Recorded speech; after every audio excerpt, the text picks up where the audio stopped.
Bismillahirrahmanirrahim. Assalamualaikum warahmatullahi wabarakatuh. Innal hamdalillah nahmanuhu wa nasta'inuhu wa nastaghfiruh wa na'udzu billahi min syururi anfusina wa min sayyiati a'malina may yahdihillahu fala mudhillalah wa may yudlilhu fala hadiyalah. Alhamdulillah,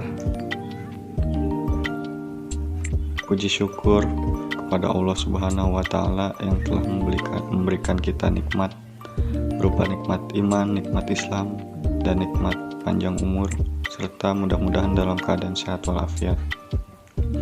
Salawat serta salam tak lupa saya dan kita aturkan pada junjungan kita Nabi Muhammad SAW. Baik, sebelum masuk kepada materi yang akan saya sampaikan, saya akan memperkenalkan diri terlebih dahulu. Nama saya Fathur Rahman dari jurusan Ilmu Al-Quran dan Tafsir semester 7 kelas B, yang mana dalam kesempatan kali ini akan membawakan materi yang berjudul memahami dan menganalisis rencana pelaksanaan pembelajaran atau RPP Al-Quran dan Hadis. Pertama-tama saya akan menjelaskan apa itu rangkaian pelaksanaan pembelajaran. Rangkaian pelaksanaan pembelajaran adalah rencana yang menggambarkan prosedur dan pengorganisasian pembelajaran untuk mencapai suatu kompetensi dasar yang telah ditetapkan dalam standar isi dan dijabarkan dalam silabus. Penting untuk diketahui bahwa lembaga pendidikan Islam adalah sarana yang dianggap mampu mentransformasikan nilai-nilai agama pada masyarakat yang terus mengalami perkembangan. Di dalamnya diajarkan materi-materi pendidikan agama Islam, salah satunya yaitu materi Al-Quran Hadis sebagai sumber hukum dan pegangan hidup umat Islam. Pembelajaran Al-Quran Hadis sangatlah penting bagi umat Islam umumnya dan siswa sekolah khususnya, sehingga materi Al-Quran Hadis mestinya terus dikembangkan dan digali baik dalam hal pemahaman maupun pengalamannya. Sebab pembelajaran Al-Quran Hadis menjadi salah satu aspek penentu keberhasilan tercapainya tujuan pembelajaran nasional serta pembelajaran Islam. Salah satu aspek yang mempengaruhi keberhasilan pembelajaran nasional yaitu aspek kurikulum. Karena kurikulum merupakan salah satu komponen yang memiliki peranan berarti dalam sistem pembelajaran. Dalam Undang-Undang Nomor 20 Tahun 2003 tentang Sistem Pembelajaran Nasional, dijelaskan bahwa kurikulum ialah seperangkat perencanaan serta pengaturan yang memuat tujuan, isi, serta bahan pelajaran dan metode yang digunakan sebagai acuan penyelenggaraan aktivitas pendidikan agar tercapai tujuan pembelajaran tertentu. Bersumber pada penafsiran tersebut, terdapat dua ukuran kurikulum. Yang pertama ialah perencanaan serta pengaturan mengenai tujuan, isi, serta bahan pendidikan. Kedua yaitu metode yang digunakan untuk penyelenggaraan pendidikan. Unsur-unsur dalam rencana pelaksanaan pembelajaran. Yang pertama, mengacu pada kompetensi dan kemampuan dasar yang harus dikuasai siswa. Dalam hal ini, kompetensi dan kemampuan dasar yang harus dikuasai siswa utamanya adalah Al-Quran dan Hadis. Kemudian ada asbabun nuzul, untuk hadis ada asbabul wurud, kemudian ada sanad, matan, dan rawi. Kedua, menggunakan berbagai pendekatan yang sesuai dengan materi pembelajaran Al-Quran dan Hadis. Pendekatan dalam Al-Quran dan Hadis ada banyak metodenya. Salah satu contohnya adalah dengan metode penghafalan. Kemudian metode lain diantaranya adalah dengan penjelasan dan menjelaskan arti dari sebuah ayat atau dari sebuah hadis serta makna yang terkandung di dalamnya. Ketiga, menggunakan metode dan media yang sesuai dengan keadaan siswa. Dalam hal ini saya mengambil contoh apabila kebanyakan siswa mengalami kesulitan dalam hal teknologi, dalam hal ini gadget ataupun HP, smartphone, maka metode yang digunakan sebaiknya menggunakan metode secara langsung, secara lisan, ataupun secara tatap muka.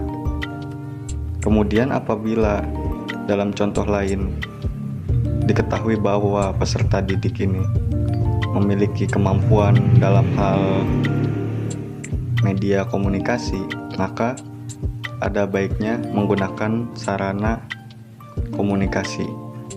Dalam hal ini karena keterbatasan keadaan corona atau COVID, maka pembelajaran dilakukan secara daring atau dalam jaringan. Dan dalam hal ini aplikasi atau media yang digunakan diantaranya adalah Google Meet, Zoom Meeting, WhatsApp Group, dan lain sebagainya. Dan yang keempat, unsur-unsur dalam rencana pelaksanaan pembelajaran adalah penilaian dan sistem pengujian. Penilaian dan sistem pengujian diambil berdasarkan kemampuan masing-masing siswa dalam mempelajari Al-Quran dan hadis, serta seberapa besar kemampuannya dalam menguasai materi yang telah diajarkan.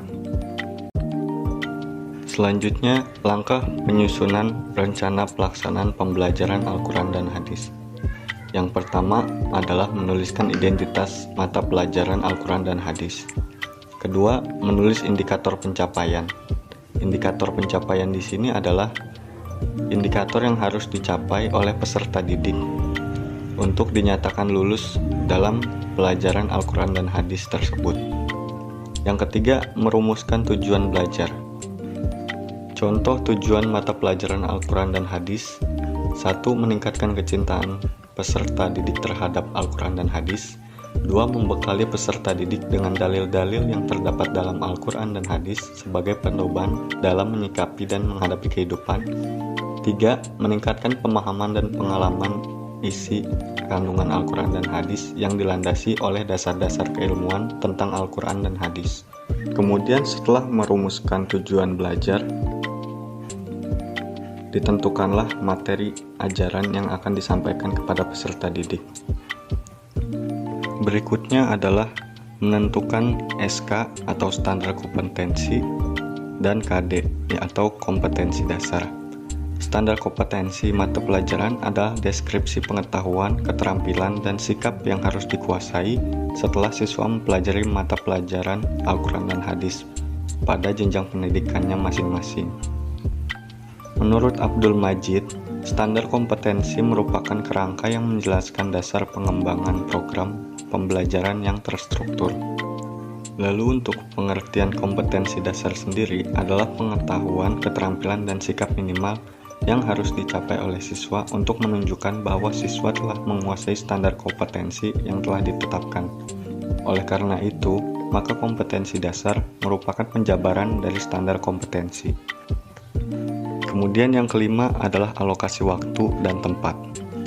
Untuk waktu sendiri, seperti yang telah disepakati oleh tiap-tiap pengajar atau tiap-tiap lembaga pendidikan, maka waktu dibagi sesuai jam pelajaran wajib. Kemudian untuk tempat sendiri bersifat fleksibel. Fleksibel dalam hal ini, seperti dalam hal daring, maka tempatnya adalah di rumah masing-masing dengan tetap mengikuti standar waktu yang telah ditentukan. Kemudian untuk tempat yang bersifat secara tatap muka secara langsung, maka dilakukan di masing-masing tempat lembaga pendidikan atau di masing-masing tempat pengajar tersebut berada. Kemudian yang terakhir adalah menentukan metode pembelajaran. Untuk metode pembelajaran sendiri tentu berbeda-beda pada tiap tingkatan madrasah. Contoh pada madrasah ibtidaiyah, tentu dimulai dengan menghafalkan ayat-ayat Al-Quran yang pendek terlebih dahulu ataupun hadis-hadis yang pendek terlebih dahulu agar dicapai pemahaman yang lebih sempurna. Kemudian untuk tingkatan berikutnya, pada tingkatan MTS maupun MA, maka akan dilakukan kajian lebih mendalam lagi kepada kajian sekitar Al-Quran dan hadis seperti asbabun nuzul, makna ayat, kemudian usul fikih. Untuk hadis sendiri asbabul wurud, matan, sanad, dan perawinya. Metode pembelajaran ini merupakan salah satu hal yang penting agar tidak salah sasaran kepada peserta didik, dan peserta didik juga dapat mendapatkan pembelajaran sesuai dengan kemampuannya masing-masing. Tujuan dan fungsi rencana pelaksanaan pembelajaran: 1. Mempermudah, memperlancar, dan meningkatkan hasil proses belajar mengajar. Mempermudah, memperlancar, dan meningkatkan hasil proses belajar untuk peserta didik dan juga mengajar untuk kepada tenaga pendidik. Dalam hal ini adalah guru. Yang kedua, memprediksi program pembelajaran sebagai kerangka kerja yang logis dan terencana, sehingga tidak terjadi miskomunikasi atau ketidakpahaman baik kepada peserta didik maupun kepada pengajar. Yang ketiga, sebagai acuan bagi guru atau pendidik untuk melaksanakan kegiatan belajar mengajar agar lebih efektif dan efisien. Analisis rangkaian pembelajaran Al-Quran Hadis ini bertujuan untuk mengetahui apa saja yang terdapat pada RPP Quran dan Hadis yang dibutuhkan untuk memenuhi uji kompetensi dan alokasi waktu yang digunakan dengan menggunakan prinsip-prinsip pengembangan silabus yang telah dijelaskan.